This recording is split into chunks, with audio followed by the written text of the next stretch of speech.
сайтпен таныстырғым келіп отыр. Classroom Screen дейді. Дәл осылай жазасыздар. Мен қоршап қойдым. Сөйтіп тіркеліп аласыздар. Тіркелгеннен кейін сіздерде алғашқы экранда мынандай болып шығады. Мен тіркелгеннен кейін шықтым. Осылай тіркелгеннен кейін сіздерде осындай бет ашылады. Орыс тіліне де ауыстырып алуға болады. Менде қазір ағылшын тілінде тұр. Менің алдың істеген жұмыстарым осылай папкада жиналып тұр. Енді сіздермен бірге жаңа бір тапсырманы істеймін. Осындай суреттері болады. Суреттердің қорқытың қажеті жоқ. Төменге қарап маған басамыз. Астында өздері әртүрлі бөлімдер шықты. Бірінші бөлімді ашамыз. Бірінші тұрған бұл фонды өзгерту. Мына жердегі өзіңіздің қалаған фоныңызды алып қоясыз және өзіңізге ұнаған фоныңызды компьютерде ұнаған фоныңызды қою үшін келесі бөлімді басасыз. Сол кезде плюсты басасыз. Осы плюс деп тұрған жерден көкті бассаңыз, компьютердің бетіндегі фонды қоюға болады. Менде қазір нақты фон болмай тұр, көрсетіп жібере салайын десем. Мына фонды қояйық, бірақ ол онша емес болып тұр. Мынандай сурет. Осы ұнаса сізге осы фоныңыз аласыз. Ұнамайтын болса, мына шелекке салып тастайсаңыз.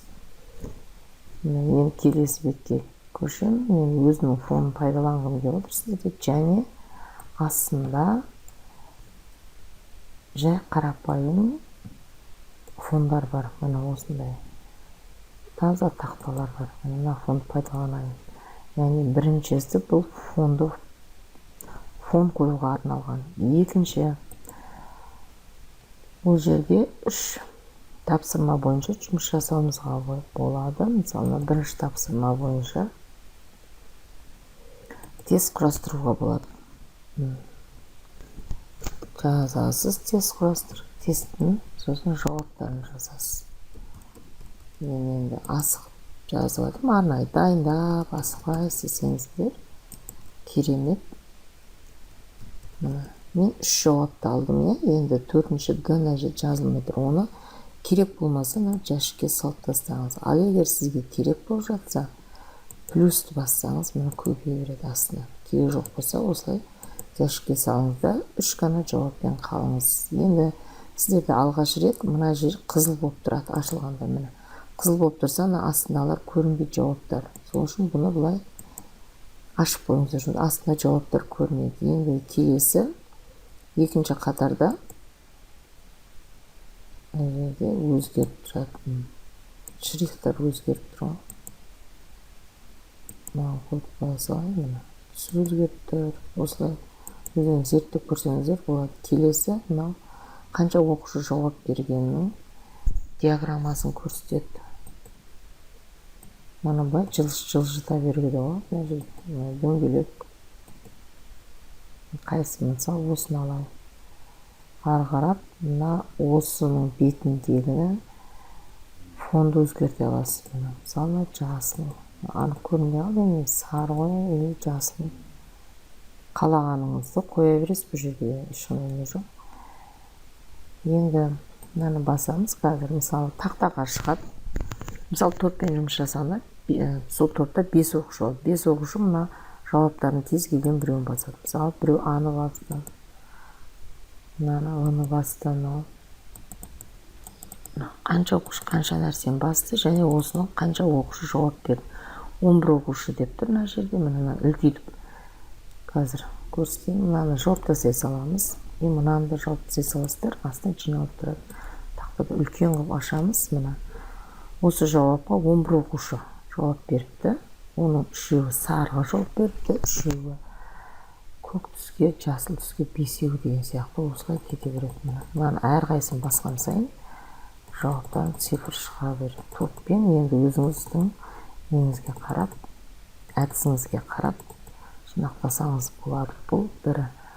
Өшіріп тастайық. Енді келесі жиналып қойып, астында тұрған қолын суретін қараңыздар, бассаңыздар. Жерде бәрін пайдалануға болады. Бастауыш сыныптарда мен енді пайдаланып көрейін қазір. Және сағатты алайын. Қайтып жинап қоямын. мынаны көбейтуге де болады. Мына жерде үлкен тартамыз, 3 нүктені басамыз, копировать деген ағылшынша, мұны көрдіңіз бе? Көбейтуге 3 топқа көбейтесіз, қанша көбейтесіз өз еркіңізде. Енді бірінші топқа айтамын, мысалы 10 минут. 10 минутта біз жұмысты бастаңыздар деп қызылды басам, дыбысы шығады. Сөйтесіз дағы мына жақта уақытты жіберіп қоя бересіз. Міне уақыт өзі тоқтайды. Тоқтаған кезде сарыны басасыз. Ескерту, яғни сабақ айтады. Немесе қателіктер болса сарыны басыңыз, көңіліңіз толып жатса көкті басыңыз. Міне осылай істеуге болады. Яғни ол керек емес пе, өшіріп тастауға болады. Минутқа оқығанға қойып қоюға болады. Мынаны осы жерде 0-ден бастайсыз да, мынаны қайтадан минутқа. Мынадан дыбыстар шығады екен. Кетіп жатыр.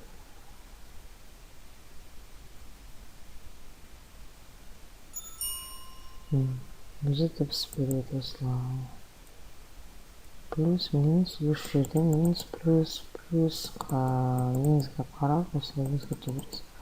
Қойып қойға алып, мына жерде.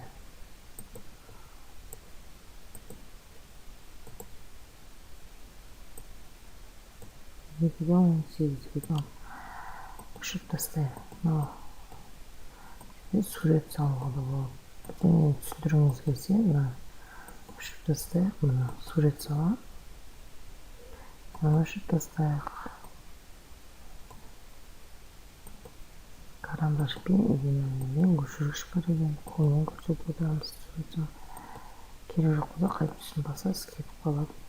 Дөңгелек салатын болсам, міне былай тартасыз. Стрелканы көрсеткіңіз келсе, былай. Керек жоқ болса, өшіргішпен түсін бір басасыз емес, кетіп қалады. Ақшар беседі. Қолды жақтықтырсаңыз әлі жақсы. Жазып алсаңыз да болады. Жай ұстасаңыз да өшірте алады.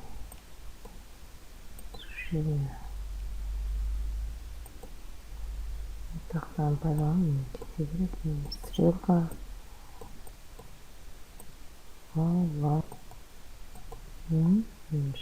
Текстте жаза бересіз. Жақсы, мынады сіздер де пайдаланып көріңіздер. Каналға жазып, лайк басуды ұмытпаймыздар.